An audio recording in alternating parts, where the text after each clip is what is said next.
فیصل محمد کے انتہائی واجب الاحترام سبسکرائبر اور ویورز کی خدمت میں سلام عرض ہے۔ ویورز، آج کا ویلاگ بھی اہم ہے۔ سب سے پہلے ہم تھوڑا سا بین الاقوامی خبروں پہ نظر ڈالتے ہیں، کیونکہ اس وقت روس اور یوکرائن کی جنگ آپ کو پتہ ہے کہ مسلسل چل رہی ہے، اور آج یعنی اس وقت پاکستان کے وقت کے مطابق کو 4 یا 5 بجے، آپ سمجھ لیں 5 بجے سے لے کے گزشتہ رات سے لے کر اب شام کے 5 بجے تک حالات جو ہیں وہاں پر کچھ زیادہ جو ہیں گڑبڑ ہوتے نظر آ رہے ہیں۔ وہ اس لیے کہ روس اور یوکرائن کی جنگ آپ کو پتہ ہے کہ اس وقت چل رہی ہے، اور اس جنگ کے دوران جو کچھ معاملات ہو رہے ہیں، اور اس وقت میں نے آپ کو بتایا تھا کہ اس تمام صورتحال کے اندر روس کہیں نہ کہیں اس وقت یوکرائن پر بھاری پڑ رہا ہے، لیکن جس طریقے سے نیٹو مسلسل مدد کر رہا ہے، اور جس طریقے سے اب نیٹو نے لانگ ایمونیشن دے کر یوکرین کو مجبور کیا کہ وہ ماسکو تک حملے کرے، اور جو آپ نے دیکھا بھی گزشتہ 3 دنوں سے ماسکو کے قلب کے اندر کوئی جگہ جسے کہتے ہیں کہ وہ حملے بھی ہوئے اور ڈرون بھی آئے، اور ایک آدھ میزائل بھی پھینکا گیا، جسے کہ وہاں کا جو ڈیفنس سسٹم ہے اس نے ناکام کیا۔ لیکن جیسا کہ میں آپ سے ہی کہہ رہا تھا کہ یہ 2-3 دن سے لوگ بھی کہہ رہے تھے، اور ہم نے بھی وہاں پوچھا کہ یہ کیا وجوہات ہے کہ روس کی طرف سے کوئی بھی ایسا بڑا حملہ جو ہے یا جوابی کارروائی نہیں ہو رہی۔ تو روس نے جوابی کارروائی تو کی ہے، اور آج جب صبح ایک جگہ جب حملہ ہوا ہے ایک کمرشل بلڈنگ پہ ماسکو کے قریب، تو روس نے یوکرائن کے تقریباً 4 شہروں پر 51 سے زیادہ جو ہے میزائل داغے، اور وہ تقریباً سب کے سب جو ہے اپنے نشانے پہ لگے۔ لیکن چلے، یہ تو ایک بات ہے، آپ کو پتہ ہے کہ جنگ ایک چل رہی ہے دونوں، لیکن اب جو اصل خطرناک صورتحال آئی ہے وہ یہ آئی ہے کہ روس نے پولینڈ اور ساتھ میں رومانیہ کا جو ہے بارڈر کھولنے کا ارادہ کر لیا ہے، اور وہ اس طریقے سے اب اگر نقشے کو جو لوگ جانتے ہوں اگر دیکھیں تو وہ جو دنیوب ایک ندی ہے وہاں پر، اس پہ وہ قبضہ کرنا چاہتا ہے۔ رشیا کی کوشش ہے کہ یوکرائن کے ساتھ اس ندی کو اگر قبضہ کر لے تو یہاں سے وہ کاٹنا چاہتا ہے، ادھر سے وہ یہاں سے کاٹیں گے اس رسد کو جو کہ یوکرائن سے آ رہی ہے، اور ساتھ ہی وہ پولینڈ کے اوپر حملہ کریں گے۔ پولینڈ پہ حملہ کرنے کے لیے تقریباً جب آج میں نے ساری معلومات کی تو پتہ یہ لگا، اور خبریں یہ بتا رہی ہیں کہ اس وقت تقریباً ہزاروں کی تعداد کے اندر جو ہے پولینڈ کی بارڈر کے اوپر اور بیلاروس کی بارڈر کے اوپر ویگنر گروپ کے لوگ آ چکے ہیں۔ نہ صرف ویگنر گروپ آ چکا ہے بلکہ بیلاروس کی افواج بھی ہیں، وہاں پر Su-31 بھی تعینات کر دیے گئے ہیں جو خطرناک بمبر ہیں، ساتھ ہی میں ان کے اسکندر میزائل جو ہیں ان کی بھی ڈپلائمنٹ ہو گئی، اور اسکندر میزائل ایسے میزائل ہیں کہ وہ نیٹو کے تقریباً ہر ملک کو، ہر ریاست کو وہاں سے وہ بآسانی جو ہے نشانہ بنا سکتے ہیں۔ اور اسکندر میزائل ایک ایسا میزائل ہے جس کے بارے میں یہ میں وثوق سے کہہ سکتا ہوں کہ نیٹو کی کسی بھی ملک کے پاس فی الحال اس کو روکنے کے لیے کوئی ڈیفنس شیلڈ نہیں ہے۔ یہ ایک ایسا ایشو ہے جس کی وجہ سے اب نیٹو کے اندر بہت سخت پریشانی ہے۔ لیکن اس کے ساتھ ساتھ جو ایک اور سب سے زیادہ جو خبر ہے وہ اور بھی جو تشویشناک ہے وہ یہ ہے کہ روس کا ایک ڈرون جو ہے اس وقت رومانیہ میں گرا ہے، اور رومانیہ کے جس علاقے میں ٹارگٹ کیا گیا ہے وہ اگر اس پٹی پہ، اگر جیسے میں نے آپ سے کہا جو لوگ نقشے کو سمجھتے ہیں، اگر اس پٹی کو اگر آپ وہاں سے اگر شروع کریں تو وہ پورا ایک ہاف سرکل بنتا ہے جو پورے یوکرائن کے آدھے یوکرائن سے گزرتے ہوئے سیدھا واپس جا کے وہاں تک آتا ہے بلیک سی سے۔ اور بلیک سی سے اس کا مطلب جیسے میں نے کہا تھا کہ یہ ایک گھیرا بندی کرنا چاہتے ہیں، تو اس گھیرا بندی کے اندر کہیں نہ کہیں مجھے رشیا جو ہے کامیاب ہوتا نظر آ رہا ہے۔ اس کے ساتھ ہی جو اور سب سے زیادہ اہم بات ہے وہ یہ ہے کہ ہمیں یہ بھی بتایا گیا ہے کہ رشیا جو ہے اپنا ونٹر پلان جو ہے بڑے پیمانے پہ ونٹر پلان جو ہے وہ تیار کر رہا ہے۔ اس ونٹر پلان کے اندر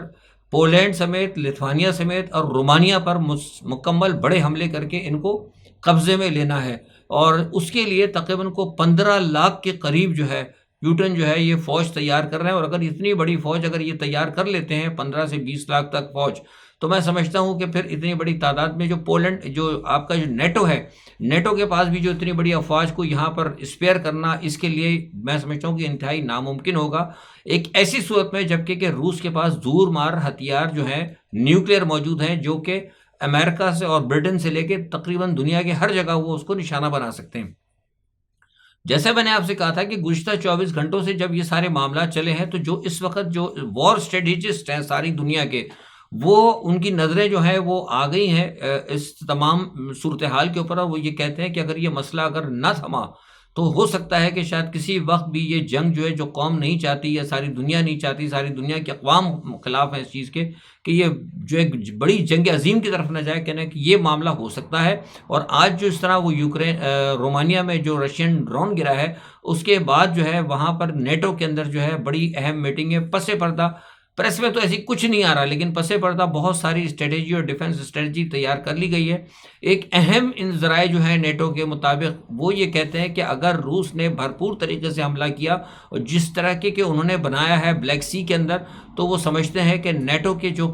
روس کے جو بالکل بارڈرز کے اوپر جو ممالک ہیں ان کے اندر بڑی تباہی ہو سکتی ہے۔ اور اسی دوران اگر خدا نخواستہ زیپوریشیا کو اگر ہٹ ہو گئی تو پھر یہ ہو سکتا ہے کہ جو وہاں سے جو نیوکلیئر کی جو ویوز جو چلیں گی ہوا، کیونکہ میں نے بتایا تھا آپ کہ وہ نارملی وہ یوکرائن سے ویسٹ کی طرف اس طرف چلتی ہیں، تو وہ ایک اور بہت بڑا جو ہے ایسا جو ہے مطلب ایڈوانٹیج رشیا کو ملے گا، جس کی وجہ سے نیٹو کے لیے بہت بڑی پریشانی ہو سکتی ہے۔ تو اس تمام صورتحال کو میں سمجھتا ہوں کہ دیکھنا ہوگا، یہ معاملہ پھر ایک دفعہ جو ہے دوبارہ اچانک جو ہے دوبارہ ایک مطلب بہت ہی زیادہ گھمبیر ہوتا جا رہا ہے۔ اچھا، دوسرا ایک چیز یہ بھی ہے کہ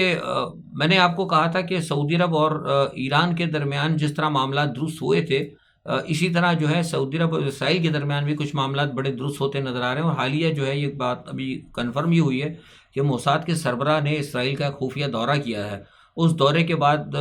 کہ جو ہمیں خبریں مل رہی ہیں اس سے پتہ لگتا ہے کہ اسرائیل اور سعودی عرب کے درمیان ہو سکتا ہے بہت جلد کوئی معاہدہ ہو جائے، کیونکہ ایک ریل منصوبہ جو ہے وہ پس پردہ طے پا گیا ہے، یعنی تل ابیب سے لے کے سعودی عرب تک ایک ریل چلے گی، یعنی ریلوے لائن ہوگی۔ تو میں سمجھتا ہوں کہ اس تمام صورتحال کو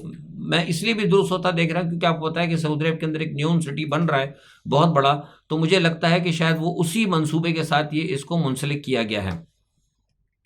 اچھا، ایک یہ بات ہے، دوسری یہ کہ ٹرمپ کے حوالے سے میں نے آپ کو شاید یاد ہوگا میں نے کہا تھا کہ پاکستان کے اندر جو صورتحال اس وقت عمران خان کے ساتھ ہے، پلس مائنس وہی صورتحال اس وقت مجھے ٹرمپ کے ساتھ نظر آ رہی ہے، کیونکہ ٹرمپ کے جو انتہائی قریبی ہیں، ان کے جو وہ رہے ہیں مائک پینس، وائس پریزیڈنٹ جو بڑے قریبی تھے لائک اعظم خان کے، وہ اب دوبارہ ٹرمپ کے خلاف جو ہے وہ وعدہ معاف گواہ بن گئے، اور انہوں نے کچھ ایسی چیزیں مطلب ٹرمپ کے خلاف دی ہیں جس کی وجہ سے میں سمجھتا ہوں کہ شاید ٹرمپ کو بڑی سخت صورتحال کا سامنا کرنا پڑے گا۔ اور جیسے کہ خود عمران خان نے کہا تھا کہ وہ سمجھتے ہیں کہ انہیں گرفتار کر لیا جائے گا اور ان کے ساتھ معاملات جو ہے اچھے نہیں ہوں گے، مطلب وہ آئندہ آنے والی صورتحال کو اپنے لیے اچھا نہیں دیکھ رہے۔ اسی طرح کا ایک بیان جو ہے ٹرمپ نے بھی دیا ہے، اور کل انہوں نے کہا کہ وہ محسوس کرتے ہیں کہ شاید ہو سکتا ہے جس طریقے سے ان کو گھیرا گیا ہے، اور وہ یہ کہتے ہیں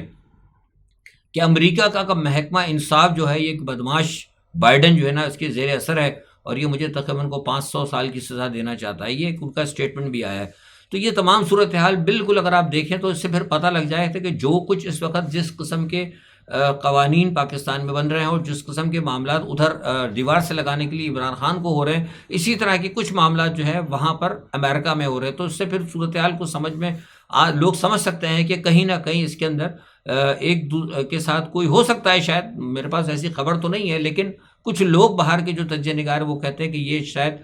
ایک دوسرے کو دیکھ کے اور باہمی طریقے سے ایک دونوں ایسے لیڈروں کو جو کہ وہاں بھی ایک مقبول ہے اور ایک یہاں بھی مقبول ہے، اس کو دیوار سے لگانے کے لیے ایک مشترکہ اسٹریٹجی سے کہتے ہیں کہ ایک جیسی حکمت عملی اگر ہم کہیں وہ اپنائی جا رہی ہے۔ اچھا، پاکستان کی بات آئی تو اس میں بتا دوں کہ ایرانی وزیر خارجہ حسین امیر صاحب جو ہیں وہ 2 روزہ دورے پر یہاں پہنچے ہوئے ہیں، اور انہوں نے بلاول صاحب کے دعوت کے اوپر وہ یہاں پر آئے ہیں، کیونکہ میں نے آپ سے کہا تھا کہ بلاول صاحب نے جو معاملہ بھی حال میں افغانستان کے بارڈرز وغیرہ پہ چل رہا ہے اس تمام صورتحال کے اندر ان کو بلایا ہے۔ تو بہرحال اس میں سننے میں یہ آ رہا ہے کہ جو پاکستان کی جو بارڈر کے ساتھ ایران کے معاملات ہیں ان کو درست کرنے کی کوشش کی جائے گی۔ بات پاکستان کی چلیے تو میں بتا دوں آپ کو کہ رات کو کل وہ ڈاکٹر افتخار درانی صاحب کو جو ہے نا اٹھا لیا ہے، اور وہ آپ کو پتا ہے کہ جو کالا قانون جو آیا ہے جس کے بارے میں کہہ رہا تھا کہ کالا قانون لایا گیا، تو میں سمجھتا ہوں کہ یہ اس کی پہلی گرفتاری جو ہے نا، یعنی اس کی افتتاحی تقریب تھی رات کو کہ اٹھا کے وہ لے گیا اس کو، مطلب وہ کوئی نہ ایف آئی آر ہے نہ کچھ ہے، مطلب جسے کہتے ہیں نا کہ جسے چاہا اٹھا لیا جسے چاہا مار دیا، یہ بڑے ظلم کے فیصلے ہیں، یہ بڑے شرم کی بات ہے۔ تو وہ جو ہے نا کام جو ہے نا اس وقت یہاں پہ شروع ہو چکا ہے۔ اچھا، پی ٹی آئی کے چیئرمین کو کل جناب الیکشن کمیشن نے انٹرا پارٹی الیکشن نہ کرنے پر بلایا ہے. میں آپ کو اس پہ یہی کہوں گا کہ مجھے تو لگتا ہے کہ جو بھی کر رہے ہیں انٹرا پارٹی تو بہت سارے اور اس میں نہیں ہوئے ہیں، اور آپ کو پتہ ہے کہ جس طرح عمران خان کو الجھایا ہوا ہے تو ایسی صورتحال کے اندر تو انٹرا پارٹی ویسے بھی نہیں ہو سکتی تھی، لیکن اس کے باوجود انٹرا پارٹی الیکشن نہ کرنے پر عمران خان کو بلایا.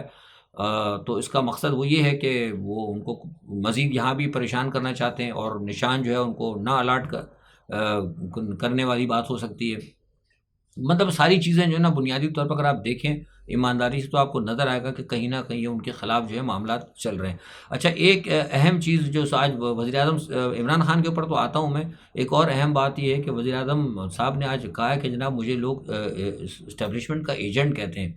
تو بھائی اگر ایجنٹ کہتے تو میں سمجھتا ہوں ایجنٹ تو اگر آپ ہوتے تو اتنی بری بات تو نہیں. ایجنٹ تو بنیادی طور پر کوئی اتنا برا نہیں ہوتا. ایجنٹ تو ہوتا ہے جو کسی کے لیے کوئی راہ ہموار کرے. مطلب اگر آپ اسٹیبلشمنٹ کے لیے دیکھیں نا، اگر ایجنٹ کی بات کرتے ہیں تو جتنے بھی ملکوں کی اسٹیبلشمنٹ ہوتی ہے ان کی عوام بھی اپنے ساتھ ہوتی ہے اسٹیبلشمنٹ کے، تو وہ ان کے تو ایک قسم کے دوست ہی ہوتے ہیں. تو دوست بھی ایجنٹ ہوتا ہے، کیونکہ ایجنٹ جو ہے راہ ہموار کرتا ہے، کام کرنے کے لیے راستے بتاتا ہے ایک. لیکن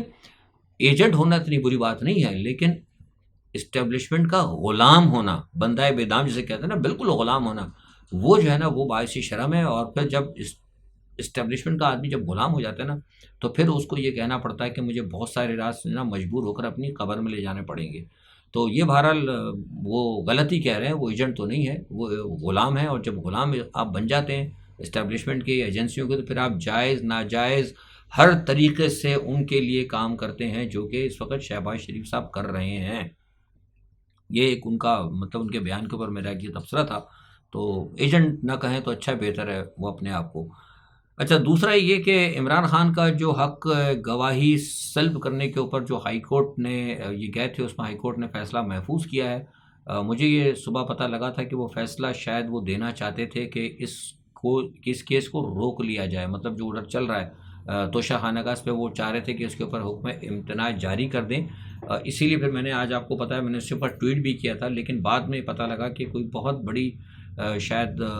کہیں سے اب میں کیا ایسے بات کروں کہ شاید کوئی انٹر ہوئی ہے سچویشن، اور ان کو کہا گیا ہے کہ فوری طور پر فیصلہ نہ دیں، کچھ کل تک کا انتظار کریں. تو اب سارا معاملہ جو ہے نا اب یہ توشہ خانہ کے اوپر سارا کیس رک گیا ہے. اور توشہ خانہ کے اندر دیکھیں کیا ہائی کورٹ کل فیصلہ کرتی ہے. اگر ہائی کورٹ، میرا جو جہاں تک خیال ہے کہ ہائی کورٹ کو روکنا چاہیے، لیکن جیسے میں نے آپ سے کہا وہ روکنا چاہ رہے تھے، لیکن وہ ایک بہت بڑی انٹروین ہوئی. اور اب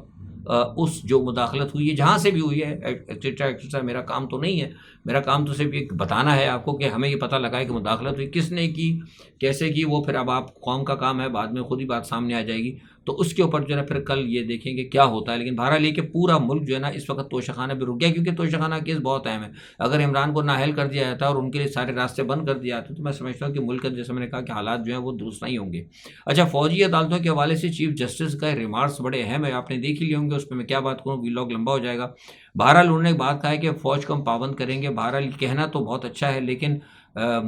میرا ایک تجزیہ ہے کہ مجھے شاید لگتا ہے کہ اس میں شاید کوئی سیر حاصل، کوئی بڑا حکم نہیں آئے گا. انہوں نے کہہ تو دیا ہے، اب لوگ تو کہہ رہے ہیں بہت کچھ کر دیں گے. کیا کر دیں گے؟ اگر سپریم کورٹ نے کچھ کرنا ہوتا تو 14 مئی کا جو فیصلہ تھا وہ 14 مئی کو اگر وہ الیکشن آئین کے حوالے سے اگر کر دیتے تو بہت بڑی بات ہوتی تھی.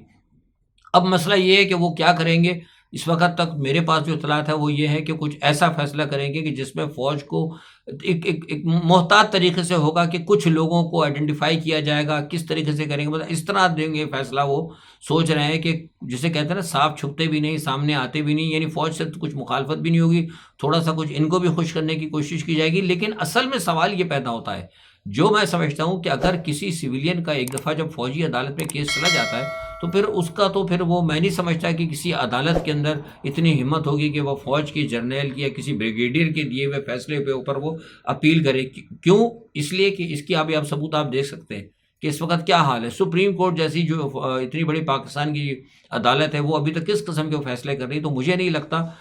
اگر جیسا کہ اعتزاز احسن صاحب نے اور جو ہمارے قانون دان ہیں اگر انہوں نے اگر اپیلیں اگر کی رہے، اگر ان کو یہ پہلے سے اگر سپریم کورٹ سن لیتی اور اتنا ڈیلے نہ کرتی، یہ تو بہت ہی ڈیلے سے ڈیلے، مطلب وہ کہ جسٹس ڈیلیڈ جسٹس ڈینائڈ والی بات ہو رہی. تو اب یہ کہہ تو رہے ہیں، ٹھیک ہے، الفاظ کے لیے بہت اچھا ہے. جیسے میں نے آپ سے کل کہا تھا کہ فیصلے بڑے آئیں گے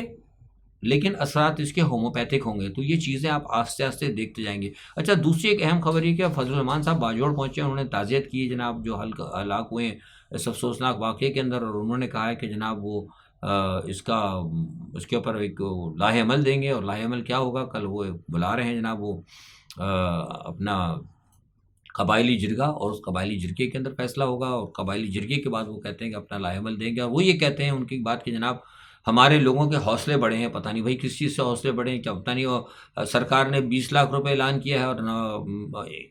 فضل الرحمان صاحب نے کہا 5 لاکھ ہم دیں گے، تو کیا 25 لاکھ ملنے کی وجہ سے لوگوں کے حوصلے بڑھے؟ میں سمجھ بھی نہیں آیا کہ تو حوصلہ بڑھنے والی کیا بات ہے؟ یہ تو ایک دہشت گردی ہوئی ہے سرے سے، اور پاکستان کے خلاف ہوئی ہے، کوئی آپ کے خلاف تو نہیں ہوئی ہے، مطلب یہ تو وہ تو کہیں کوئی بھی ہوتا کر سکتے تھے۔ تو بہرحال یہ فضل الرحمان کا یہ بیان جو ہے مجھے جو ہے نا کم از کم سمجھ میں نہیں آیا۔ تو بہرحال دیکھتے یہ ہیں کہ کیا صورتحال بنتی ہے، اور